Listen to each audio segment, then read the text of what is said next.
Do you suffer with anxiety and feel that it's never ending? It's never going to stop. It's going to be with me for the rest of my life. And I get it, I really do. I have first-hand experience of anxiety and panic attacks, so I know how awful it is. What I want to say is that we can absolutely recover from our anxiety, and we can also learn to deal with it in the moment when it pops its ugly head up, which normally it does. And I don't want that to sound negative, and this is probably aimed more at the sensitive souls, because we naturally experience more anxiety than most, because we have a slightly different nervous system. It's wired differently. But what I want to share is just a little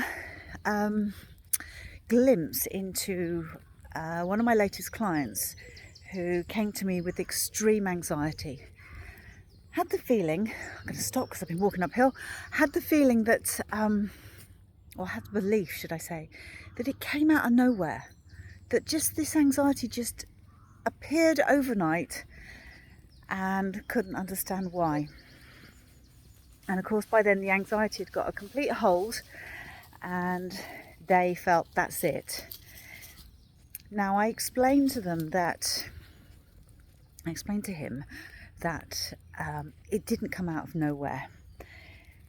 I appreciate that the feeling of anxiety came out of nowhere, but there was a build-up beforehand. There's always a build-up. So what we have to do is we need to turn detective and look at actually what's going on in my life that my body is feeding back to me through the feeling of anxiety that it's not happy about something. And it might be that we're doing too much, we're overdoing something. We're trying to give 100% of the time. There can be a whole host of reasons. Now, it took a few weeks, but what I do want to say is that after the sixth session, so it took 6 sessions for this guy to notice that his anxiety had reduced by 80%, he said. He was resistant, he admitted he was resistant at first to the more holistic way that I work, that I wasn't approaching it from one direction, and that in combination we looked at his breathing, we looked at how much he was doing, we looked at his diet and nutrition. We put in coping strategies that included EFT tapping, we included cross crawling, we did some visualization, we did some breath work. And as I say, he was, by his own admission, quite skeptical to begin with. But by the 6th session, he's going, oh my goodness, I get it now. I get it. I can see how my life up to that point, whilst he enjoyed his life, he can see that it was too much.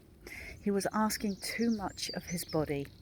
He could see that if he compared it to his car, and that if he got into his car as it stands at the moment and tried to drive to Scotland without checking the oil, without checking the water in the radiator, without putting any extra fuel in, etc., blowing up the tyres, that the car probably wouldn't make it.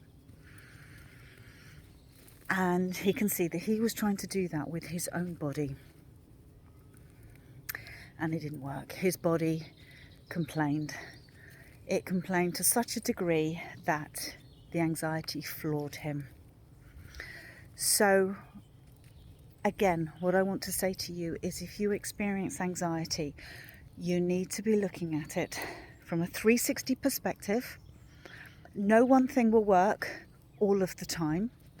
You'll have days when something works and it doesn't work another day, and that's okay. It's got to be okay. It needs to be okay. And that we can still function in our lives with a degree of anxiety, especially if we're sensitive people. Obviously, we're looking to minimize it as much as possible, but we can go through our life, and it's not about pushing through it and just ignoring it, pretending it's not there.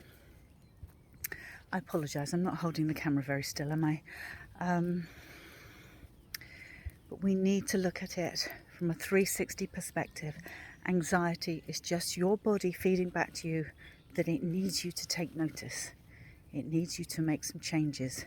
Add some things in, take some things out. Achieve balance. Get some balance in your life.